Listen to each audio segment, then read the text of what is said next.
ओम देवी प्रपन्नाति हरे प्रसीद प्रसीद मातर जगतोऽखिलस्य प्रसीद विश्वेश्वरि पाहि विश्वं त्वमेश्वरी देवी चराचरस्य शरणागत दीनार्थ परित्राण परायणे सर्वस्यार्थ हरे देवी नारायणी नमोस्तुते।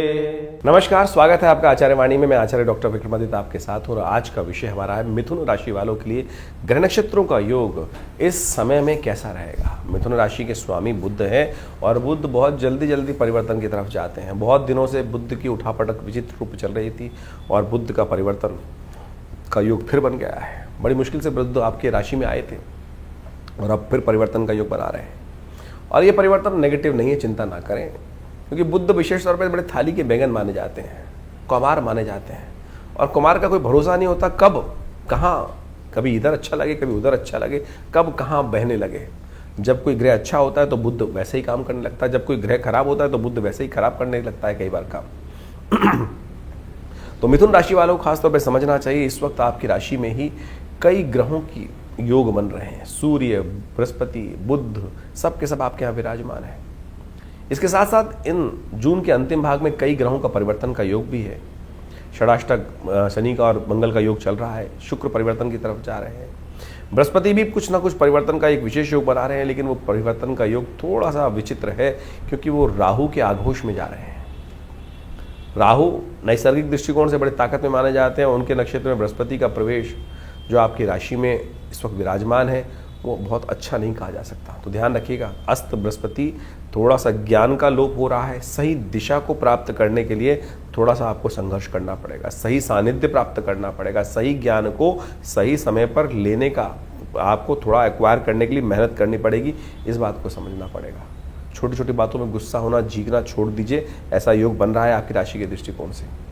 राहु महाराज भाग्य में चलते हुए कहीं ना कहीं आपके जीवन में धर्म से विमुख कर रहे हैं और धर्म से विमुख हुए तो सब चैप्टर क्लोज होगा। इस बात का ध्यान रखना।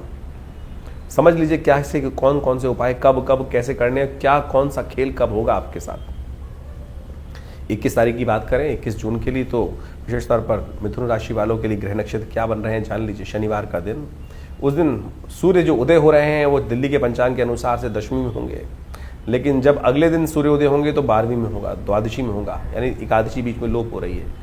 दिल्ली के पंचांग के अनुसार से एकादशी क्षय होने का योग बन रहा है, शनिवार के दिन योग बन रहा है। और आपकी राशि के दृष्टिकोण से यदि हम समझें तो इस वक्त ग्रह नक्षत्रों का योग जो विशेष तौर पर बन रहा है वो कहीं ना कहीं सफलता में कुछ मामलों में ग्रह थोड़े हल्के चल रहे हैं। शनि मंगल का टकराव चल रहा है। ऐसे में शनि को समझाना पड़ेगा आपको, थोड़ा शनि को मनाना पड़ेगा थोड़ा सा आपको, और थोड़ा सा आलस प्रवृत्ति ज़्यादा रहेगी चीज़ें करने में कहीं ना कहीं, और वजन भी बढ़ सकता है। ऐसे में ध्यान रखते हुए कार्य करें, थोड़ा सा प्रवोक हों और ऐसे में उपाय जो हम बताएं वो करें। एकादशी का सुंदर योग बन रहा है तो तिल, सफ़ेद तिल लेकर उनको थोड़ा सा गंगा जल में डालें और भगवान को सुंदर रूप से तुलसी दल डालकर भगवान का अभिषेक करें। ओम नमो भगवते वासुदेवाय, ओम नमो नारायणाय, इस मंत्र का जप करते हुए या विष्णु सहस्त्र नाम का पाठ करते हुए इस उपाय को करने का प्रयास कीजिए। भगवान की कृपा से आपके लिए ग्रह नक्षत्रों से नक्षत्र शनि भी अनुकूल होने के योग बना लेंगे आपके लिए। खास तौर पर एकादशी का लाभ भी मिलेगा, व्रत कर सकें तो सबसे श्रेष्ठ। 22 तारीख की बात करें, शनिवार का रविवार का अवसर है। उस दिन द्वादशी तिथि विद्यमान है। बुध का सबसे बड़ा परिवर्तन का योग बन रहा है और ये आपके लिए अच्छा है। चीज़ों को आपको ऑर्गेनाइज करता दिखाई देगा, व्यवस्थाएं करते दिखाई देगा। और इस सूर्य के आघोष से बृहस्पति के साथ, अस्त बृहस्पति के साथ से निकलकर अपने इंडिविजुअल रूप में जा रहे हैं और ये आपके लिए अच्छा है।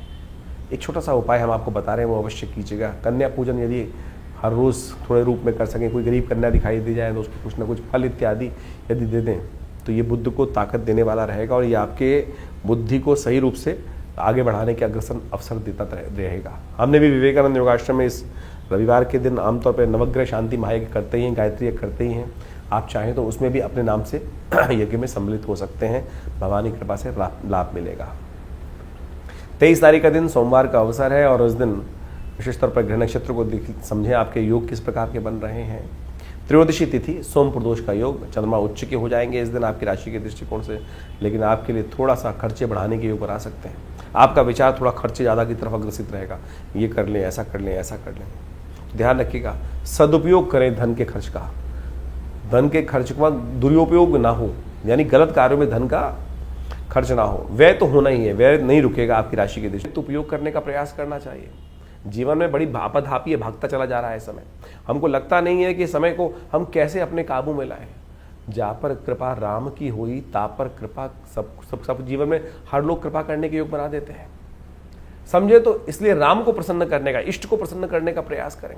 तो जैसे भी ये न कि न प्रकारेण जो भारतीय संस्कृति में योग का योग बनता है, जिस प्रकार से शुभ योग बनते हैं, उसमें हमारे ऋषि मुनियों ने हमें कहा है कि सुंदर रूप से परमात्मा की आराधना करने के लिए, अग्रसित होने के लिए हम बहाना बना लेते हैं।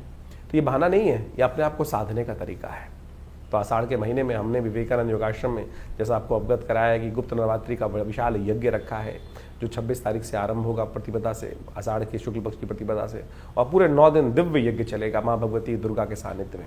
जैसा हमने कई बार आपको अवगत कराया है, हमारा दिल्ली में ये सिद्ध स्थल विवेकानंद योगाश्रम मनोकामना सिद्धि मंदिर, भगवती की सुंदर प्रतिमा जो 1950 के 47 में जब भारत का विभाजन हुआ, वहाँ पाकिस्तान से हमारे इस घर में पधारी, और ये 500 साल पुरानी दिव्य प्रतिमा है, और हमारे आश्रम में आज भी वो प्रतिष्ठित है। उनके सानिध्य में ये सुंदर यज्ञ रहेगा। आप भी आएँ इस यज्ञ में, अपने निमित्त माँ भगवती के इस दिव्य यज्ञ में कुछ आहुतियाँ अर्पित करें। देखिए, जीवन के कष्ट दूर होने के योग बनेंगे भगवती की कृपा से। अनेक प्रकार के जीवन में जब कष्टों को दूर करने का योग बनता है तो मन को संतुष्टि प्राप्त होती है, और कुछ मनुष्य के हाथ में है नहीं। हमें लगता है कि हमने जीवन में विजय प्राप्त कर ली हमारे कर्मों से, ना, उसकी कृपा से।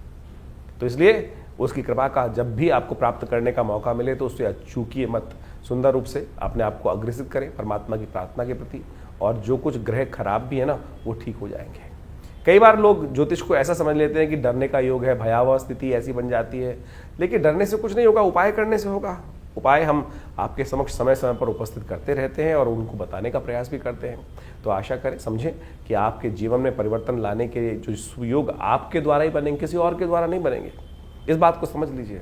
यदि आप उदासीन हो गए तो फिर कुछ नहीं कर पाएंगे। विश्वास रखें, विश्वास रखें कि आपके आत्मविश्वास के द्वारा ही, आपके द्वारा किए गए कर्म से ही आपके जीवन में शुभ का मार्ग बनना है।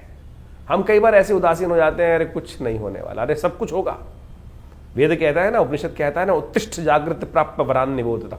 उठो जागो चलो, और जब तक लक्ष्य की सिद्धि ना कर लो तब तक बैठना मत। ज्योतिष उसी में आपके उत्साह को और वर्धन करने का योग बनाता है कि आपकी दिशाएं ठीक है। यदि एक थोड़ी सी रुकावट आ रही है, इसको मैं अपने ये किसी भी प्रकार से भगवान की प्रार्थना या कुछ उपाय करके ठीक कर लूँ, तो बिल्कुल उन रास्ते की जो रुकावटें हैं, हिंड्रेंसेस हैं, उनको साइडलाइन करके उनसे बच के आगे निकल जाऊँगा। देखिए, देखने का तरीका है, नज़रिया का तरीका है। हम उस नज़रिए को आपके समक्ष रखने का प्रयास करते हैं और आशा करते हैं आप सही रूप से इन चीज़ों को समझकर अपने जीवन में शुभ की तरफ अग्रसित करने के योग बनाएंगे।